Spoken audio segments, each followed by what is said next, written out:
Halo, perkenalkan kami dari kelompok 1 Ekonomi Manajerial yang anggotanya ada Tiga Putri Andriani, kemudian ada saya sendiri dari Gabriel Saputra, kemudian ada Gabriel Suryana Inggolan, kemudian ada Novita Rahmadani dan Ibu Retno Wijayanti.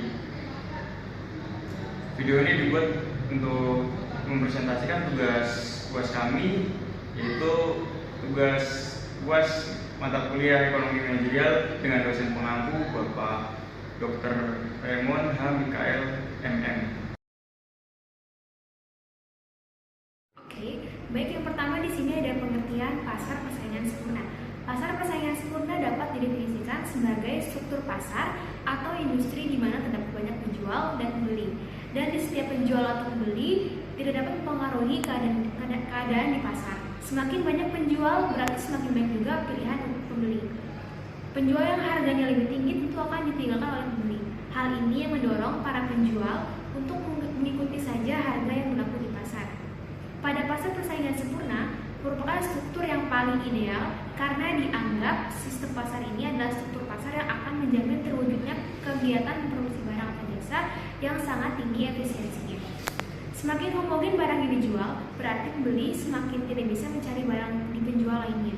Semakin banyak kelebihan kapasitas produksi, berarti semakin setiap kenaikan permintaan dapat dipengaruhi tanpa membuat harga naik. Hal inilah yang menahan penjual untuk tidak menaikkan harganya meskipun ada kenaikan permintaan. Enggak. Oke, berikutnya di sini ada ciri-ciri pasar persaingan sempurna. Yang pertama, perusahaan adalah pengambil harga. Pengambil harga atau price taker berarti suatu perusahaan yang ada di dalam pasar tidak dapat menentukan atau mengubah harga pasar.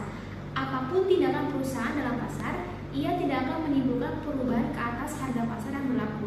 Harga barang di pasar Kemudian ditentukan ciri-ciri yang oleh ketiga interaksi yaitu di antara menghasilkan barang serupa. dan keseluruhan Barang yang dihasilkan Lalu, berbagai ciri-ciri perusahaan yang tidak kedua, setiap perusahaan mudah dan untuk keluar dibedakan. atau masuk. Barang yang dihasilkan sama atau serupa. Dan ini tindakan Tidak terdapat perbedaan yang nyata di antara barang yang dihasilkan suatu perusahaan apabila ada lainnya. produsen Barang yang ingin seperti itu dinamakan dengan istilah maka barang produsen tersebut dapat dengan mudah melakukan kegiatan yang diinginkannya.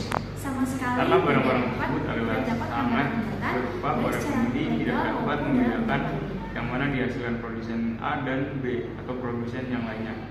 Barang yang dihasilkan seorang produsen merupakan pengganti sempurna pada barang yang dihasilkan oleh produsen-produsen lain. Sebagai akibat dari efek ini, tidak ada gunanya kepada perusahaan-perusahaan untuk melakukan persaingan yang berbentuk persaingan bukan harga atau non-price. Competition atau persaingan dengan misalnya melakukan iklan dan promosi penjualan. Cara ini tidak efektif untuk menaikkan penjualan karena pembeli mengetahui bahwa barang-barang yang dihasilkan berbagai produsen dalam industri tersebut tidak ada bedanya sama sekali. Kemudian yang keempat, terdapat banyak perusahaan di pasar. Sifat inilah yang menyebabkan perusahaan tidak mempunyai kekuasaan untuk mengubah harga. Sifat ini meliputi dua aspek, yaitu jumlah perusahaan sangat banyak dan masing-masing perusahaan adalah relatif kecil atau dibandingkan dengan keseluruhan jumlah perusahaan di dalam pasar. Sebagai akibatnya, produksi setiap perusahaan adalah sangat sedikit kalau dibandingkan dengan jumlah produksi dalam industri tersebut. Sifat ini menyebabkan apapun yang dilakukan perusahaan, seperti menaikkan atau menurunkan harga dan menaikkan atau menurunkan produksi, sedikit pun ia tidak mempengaruhi harga yang berlaku dalam pasar atau industri tersebut. Kemudian yang kelima, pembeli mempunyai pengetahuan yang sempurna mengenai pasar. Dalam pasar persaingan sempurna juga dimisalkan bahwa jumlah pembeli adalah sangat banyak. Namun demikian dimisalkan pula bahwa masing-masing pembeli tersebut mempunyai pengetahuan yang sempurna mengenai keadaan di pasar, yaitu mereka mengetahui tingkat harga yang berlaku pada perubahan-perubahan ke atas harga tersebut. Akibatnya para produsen tidak dapat menjual barangnya dengan harga yang lebih tinggi dari yang berlaku di pasar. Oke, selanjutnya di sini ada kebaikan dan keburukan dari pasar persaingan sempurna. Pasar persaingan sempurna memiliki beberapa kebaikan, diantaranya yang pertama, persaingan sempurna memaksimalkan efisiensi sebelum menerangkan kebaikan dari pasar persaingan sempurna. Yang ditinjau dari sudut efisiensi terlebih dahulu akan diterangkan dengan dua konsep. Yang pertama, efisiensi produktif, yaitu untuk setiap tingkat produksi biaya yang dikeluarkan adalah yang paling minimum. Lalu yang kedua, industri secara keseluruhan harus memproduksi barang pada biaya rata yang paling rendah, yaitu pada waktu kurva ACS mencapai titik yang paling rendah. Apabila suatu industri mencapai keadaan tersebut, maka tingkat produksinya dikatakan mencapai tingkat efisiensi produksi yang optimal dan biaya produksi yang paling minimal. Selanjutnya ada efisiensi alokatif. Untuk melihat apakah efisiensi alokatif dicapai atau tidak, perlulah dilihat apakah alokasi sumber-sumber daya ke berbagai kegiatan ekonomi atau produksi telah dicapai tingkat yang maksimum atau belum. Alokasi sumber-sumber daya mencapai efisiensi yang maksimum apabila dipenuhi syarat berikut. Harga setiap barang sama dengan biaya marginal untuk memproduksi barang tersebut. Berarti untuk setiap kegiatan ekonomi, produksi harus terus dilakukan sehingga tercapai keadaan di mana harga sama dengan biaya marginal. Dengan cara ini, produksi berbagai macam barang dalam perekonomian akan maksimum kesejahteraan masyarakat. Selanjutnya ada efisiensi dalam persaingan sempurna. Di dalam persaingan sempurna, kedua jenis efisiensi yang dijelaskan atas akan selalu wujud. Telah dijelaskan bahwa di dalam jangka panjang perusahaan dalam persaingan sempurna akan mendapat untung normal, dan untung normal ini akan dicapai apabila biaya produksi adalah yang paling minimum. Dengan demikian, sesuai dengan arti efisiensi produktif yang telah dijelaskan dalam jangka panjang, efisiensi produktif selalu dicapai oleh perusahaan dalam persaingan sempurna. Telah juga dijelaskan bahwa dalam persaingan sempurna, harga sama dengan hasil penjualan marginal, dan di dalam maksimumkan keuntungan syaratnya adalah hasil penjualan marginal sama dengan biaya marginal. Dengan demikian, di dalam jangka panjang keadaan ini berlaku, harga sama dengan hasil penjualan marginal sama dengan biaya marginal. Kesamaan ini membuktikan bahwa pasar persaingan sempurna juga mencapai efisiensi alokatif. Dari kenyataan bahwa efisiensi produktif dan efisiensi alokatif dicapai di dalam pasar persaingan sempurna. Keburukan-keburukan yang dimiliki oleh pasar persaingan sempurna antara lain, yang pertama, persaingan sempurna tidak mendorong inovasi. Dalam pasar persaingan sempurna, teknologi dapat dicontoh dengan mudah oleh perusahaan lain. Sebagai akibatnya, suatu perusahaan tidak dapat memperoleh keuntungan yang kekal dari mengembangkan teknologi dan teknik memproduksi yang baru tersebut. Oleh sebab itulah, keuntungan dalam jangka panjang hanyalah berupa keuntungan normal. Karena walaupun pada mulanya suatu perusahaan dapat menaikkan efisiensi dan menurunkan biaya, perusahaan-perusahaan lain dalam waktu singkat juga dapat berbuat demikian. Ketidakkekalan keuntungan dari mengembangkan teknologi ini menyebabkan perusahaan-perusahaan tidak terdorong untuk melakukan perkembangan teknologi dan inovasi.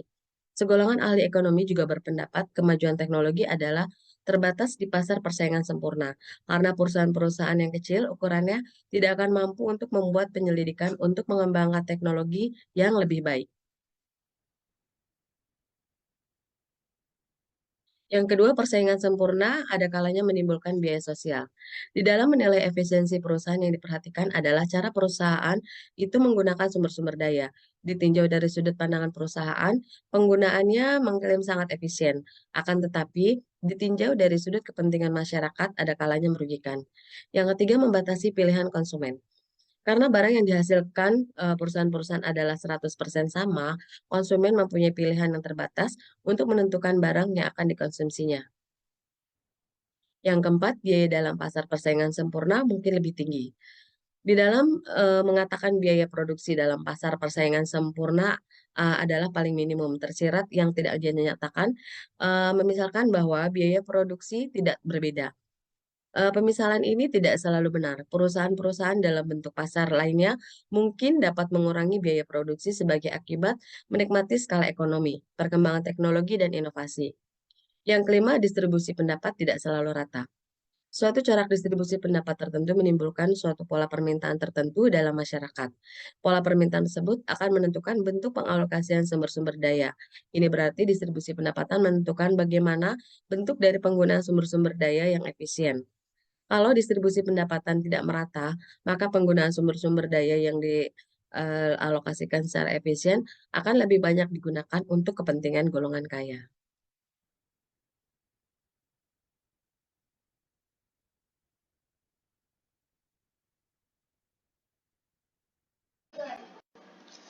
Baik, selanjutnya akan saya lanjutkan yaitu biaya dalam pasar persaingan.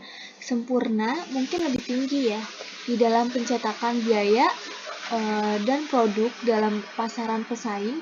Sempurna ada pesaing minuman tersirat yang tidak dinyatakan. Permisalan bahwa biaya produksi tidak berbeda. Pemisalannya ini tidak selalu benar. Perusahaan-perusahaan dalam bentuk pasar lainnya mungkin dapat mengurangi biaya produksi sebagai akibat menikmati skala ekonomi, perkembangan teknologi dan inovasi, dan juga selanjutnya ada distribusi perdagangan tidak selalu rata. Suatu corak distribusi pendapatan tertentu menimbulkan satu pola permintaan tertentu dan dalam masyarakat pola permintaan tersebut akan menentukan bentuk pengolahkasikan sumber-sumber daya ini. Berarti distribusi pendapatan menentukan bagaimana bentuk dari menggunakan sumber-sumber daya yang efisien. Kalau distribusi perdagangan pendapatan tidak merata, maka menggunakan sumber-sumber daya yang dikelola secara efisien. Selanjutnya akan lebih banyak digunakan untuk kepentingan golongan kaya. Nah, selanjutnya yaitu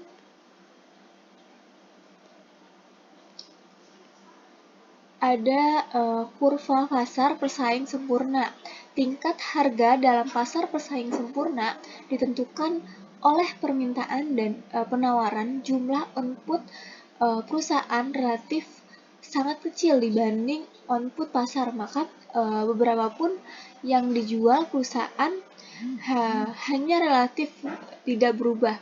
Dan selanjutnya itu 6 permintaan total revenue perusahaan sama dengan jumlah output dikali harga jual, karena ketidakmampunya penjualan dan pembelian yang dalam mempengaruhi harga, maka harga secara otomatis tidak ditentukan given atau pasar. Dengan demikian permintaan rata-rata